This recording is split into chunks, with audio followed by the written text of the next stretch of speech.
47 में बंटवारे के वक्त हमें हक था पाकिस्तान जाने का, आपको नहीं था। हमें हक था, लेकिन हमारे अजदाद ने यह तय किया कि यह वतन हमारा है। हमारे अजदाद की कब्रें हैं यहां, हमारे बुजुर्गों के मज़ारात हैं यहां।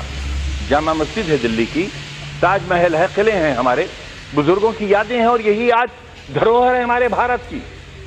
वही लोग गद्दार हो गए, उन्हीं का नाम लेकर सड़कों पर मारा जाने लगा। हम अपनी मर्जी से रुके थे, हमें किसी ने जबरदस्ती नहीं रोका था। जो अपनी मर्जी से रुके उनके लिए आज ही सदन में यह कहा गया कि जो वंदे मातरम नहीं कहेगा उसे भारत में रहने का अधिकार नहीं होगा। बहस वंदे मातरम की नहीं है। मेरी बात तो सुन लें आप, मेरी बात सुन लें, हो सकता है आपकी शर्मिंदगी हो। बात वंदे मातरम की नहीं है मानने वाला। अगर कानून की बात करूं तो सुप्रीम कोर्ट कहता है कि वंदे मातरम के लिए मजबूर नहीं किया जा सकता, सबसे बड़ी अदालत वो भी है। लेकिन अगर आपने इतिहास पढ़ा हो, रेशमी रुमाल तहरीक, हिंदुस्तान को आजाद कराने के लिए कितने उलमा ने फांसी के तख्ते चूमे थे, कितने लोग मारे गए थे।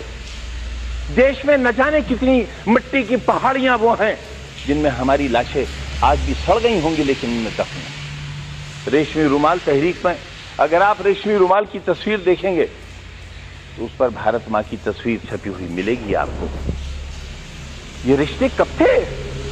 ये 1942 में जब हिंदू और मुसलमान ने एक बर्तन में खाना खाया था, तब अंग्रेज को लगा था कि वो अब हिंदुस्तान में राज नहीं कर सकेगा, और 1942 से ही उसने अपना बिस्तर बांधना शुरू कर दिया था, और 1947 में हिंदुस्तान आजाद हो गया था।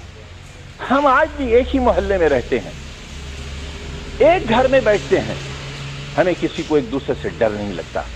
लेकिन जब हम चुनी हुई संस्थाओं में आते हैं, जब वोट जैसी चीज हमारा मुकद्दर बनने वाली होती है, तब इंसानियत के सारे रिश्ते हमारे टूट जाते हैं मानने वाले। इससे देश बहुत कमजोर हो रहा है, इससे हम बहुत कुछ खो रहे हैं। आप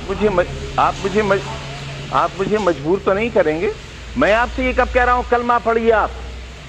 मैंने आपसे कब कहा?